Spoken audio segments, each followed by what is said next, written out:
उमा शंकर सिंह जी, पुरानी पेंशन व्यवस्था मेरा भी है बहुत महत्वपूर्ण किसानों से संबंधित। अब जैसा अभी आप सबने सर्वसम्मत तय किया, मानवर किसानों से संबंधित पहले माननीय उमा शंकर जी।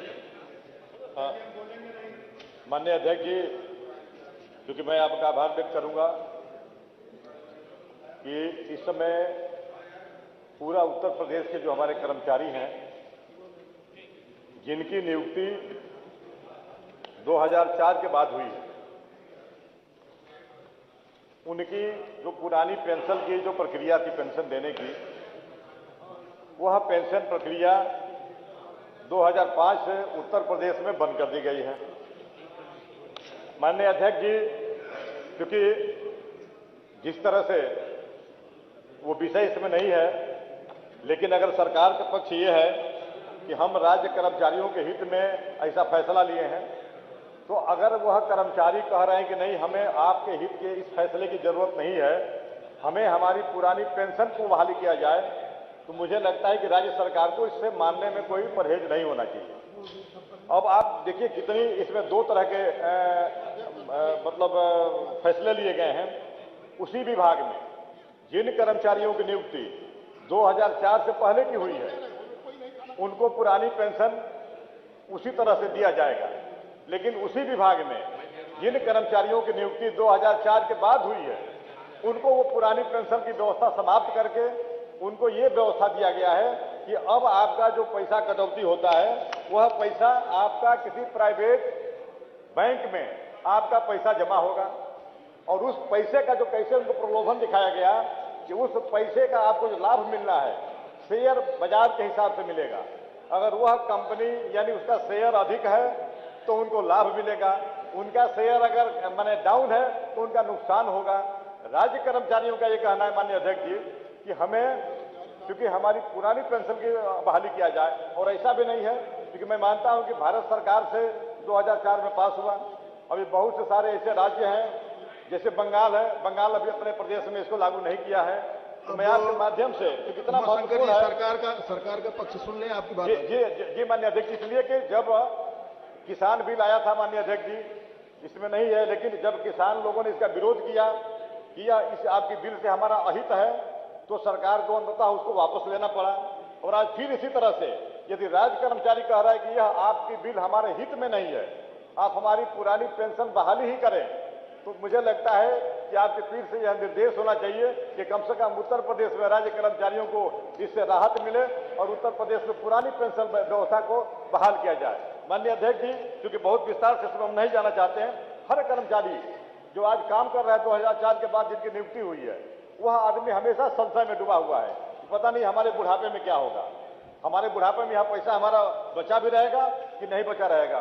माननीय अध्यक्ष जी, हम इसी हाउस में बैठ करके हम सभी माननीय सदस्य अपने पूर्व विधायकों की, अपने लोगों की हम पेंशन की बात करते हैं, और बाहर हमारे कर्मचारी इस बात का कहते हैं कि आप अपने पेंशन की बात तो करते हैं, लेकिन हमारी जो पुरानी पेंशन व्यवस्था है आप इस पे चर्चा ही नहीं करते हैं। तो अध्यक्ष जी, यहाँ न्याय होगा। मैं इसलिए आपके माध्यम से मैं सरकार से अपील करता हूँ कि हमारे राज्य कर्मचारियों को जो 2004 के पहले की नियुक्ति वाले कर्मचारियों को जिस तरह से पेंशन की व्यवस्था बहाली है या चल रही है, उसी तरह से 2004 के बाद जिनकी नियुक्ति है उनको भी पुरानी पेंशन व्यवस्था की बहाली किए जाने का आदेश दें। और इस विषय पे माननीय अध्यक्ष जी, यह इतना गंभीर विषय है कि इस लोक महत्व के अविलंबनीय प्रश्न पर मैं आपसे आग्रह करूंगा कि सदन की समस्त कार्रवाई रोक करके इस पर चर्चा कराए जाने की कृपा करें। माननीय संसदीय कार्य मंत्री, नहीं, सवेरे तय हुआ था कि केवल 3 लिए। माननीय अध्यक्ष जी, तय हुआ था। माननीय अध्यक्ष जी, नहीं, ये आप नहीं माननीय। अरे आप उत्तर तो सुन लीजिए, उमा शंकर जी ने विषय उठाया। माननीय अध्यक्ष जी, ये पुरानी और नई पेंशन का मामला जो है, ये कर्मचारियों को खास तौर से भ्रमित करने के लिए मान्यवर अब किया जा रहा है। मान्यवर, ये सही है मान्यवर, नई पेंशन स्कीम में जितने भी पात्र हैं मान्यवर, लगभग 7.25 लाख लोगों ने, 7,87,000 लोगों ने ये नई पेंशन को अडॉप्ट कर लिया मान्यवर। और सरकार ने 2019 में जब इनकी मांग बढ़ी थी तो इनका शेयर 10% था, सरकार ने उसको 14% कर दिया। कर्मचारियों की मांग ये थी कि हमें केवल 8% तक का ब्याज मिल जाए तो हम संतुष्ट हैं मानवर। 85% पैसा इनका पूरी तरीके से रिजर्व है, उसमें किसी प्रकार का कोई हस्तक्षेप नहीं। 15% पैसा जो है मानवर वो इक्विटी में लगाया जाता है, ये सही है, लेकिन वो किसको लगाया जाता है? LIC में, भारतीय स्टेट बैंक में, जो बिल्कुल सिक्योर्ड, जो ऐसी संस्थाएं हैं जहां पर पैसा भी सिक्योर्ड है, उनको रिटर्न भी ज्यादा मिल रहा है मानवर। सारे बेनिफिट्स इनको बता दिए गए हैं, किसी प्रकार से बेनिफिट को मानवर कम नहीं किया गया है। और इसमें पिछले 5 वर्ष में जो ये कर्मचारी लोग 8% मांग कर रहे थे मानवर, इनको 9.80 का डिविडेंड मिला है, 9.80 का फायदा मिला है, 9.80 का।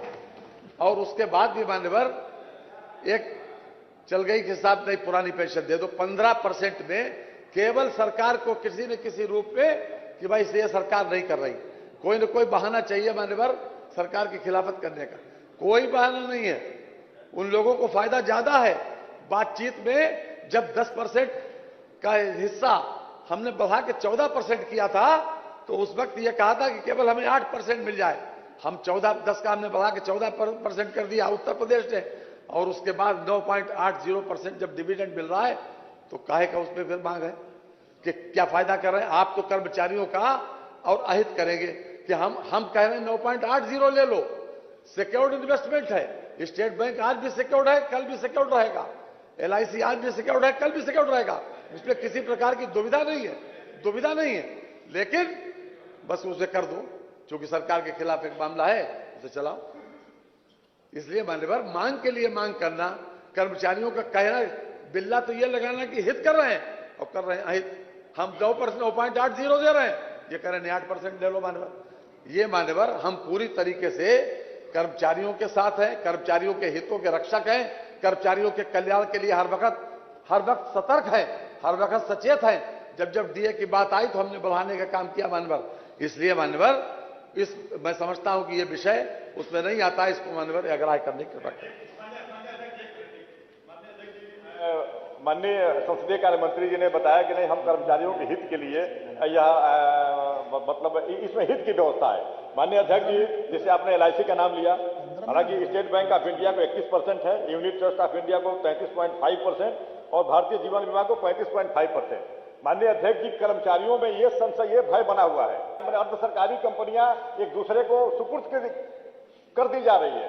कर्मचारी इस बात से सशंकित है कि हम तो हमारा पैसा सरकार के खाते में रहता था, वह सरकार के बजट का हिस्सा होता था, सरकार उससे अपना भी प्रयोग करती थी। सरकार आज विभिन्न पहलुओं पर, जब सरकार के पास बजट नहीं होता था तो उस PM के पैसे को सरकार यूज करती थी, जरूरत आने पर उन कर्मचारियों को भी मिलता था। अब कर्मचारी के घर आज कोई बीमार है और आज पता लगेगा कि शेयर हमारा डाउन है, तब वो शेयर डाउन देखेगा कि अपनी बीमारी का इलाज कराएगा। आज उसके घर में शादी है और पता लगा कि हमारा शेयर नहीं पड़ा हुआ है, तो अब वह देखेगा कि शेयर करेगा, तब हम अपने घर में शादी करेंगे। इसलिए माननीय अध्यक्ष जी, इसमें मैं चाहूंगा कि इसमें सरकार कम से कम सबके हितों के काम अगर कह रही है कि हम सबके हितों की बात कर रहे हैं, अगर कर्मचारी चाह रहे हैं कि नहीं हमें पुरानी पेंशन की व्यवस्था ही बहाल किया जाए, तो मुझे लगता है कि सरकार को इसमें उनकी बात को माननी चाहिए।